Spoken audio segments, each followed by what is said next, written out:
امروز میخوام بهت یاد بدم چطوری با یک پلت میکاپ فوراور که توی کیفت داشته باشی تمام میکاپ صورتتو انجام بدی.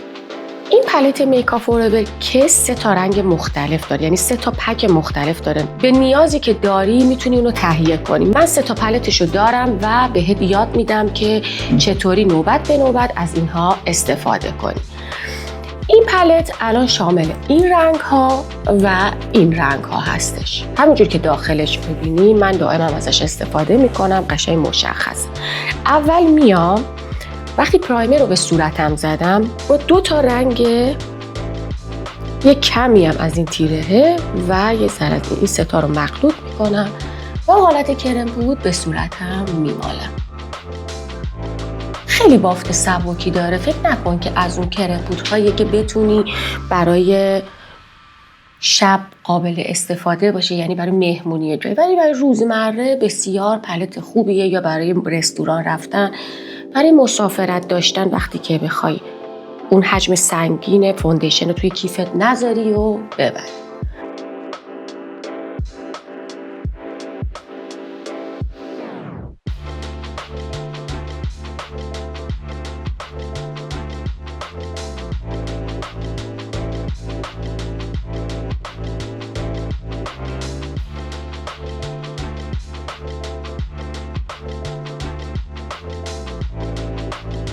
بعد که اینو من استفاده میام رنگ روشن، این رنگشو با این رنگ، این رنگ برای با یه ذره مخلوط برای زیر چشم،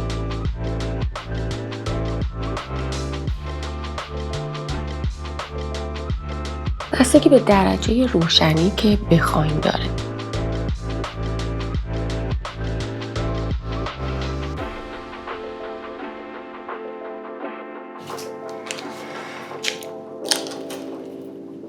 اینا رو که محو کردم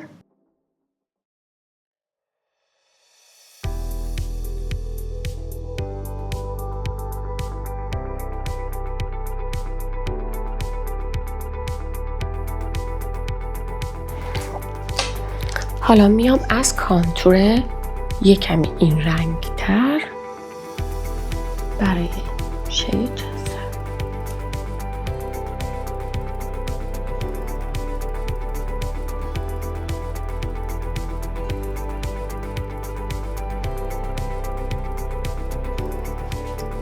و خیلی کم برای بینی.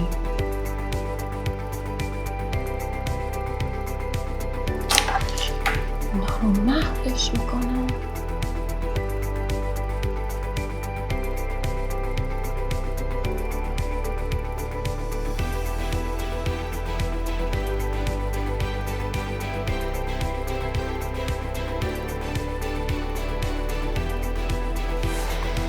و در آخر هم میام یک کمی از این صورتی برمیدارم و جای روشگونم میزنم.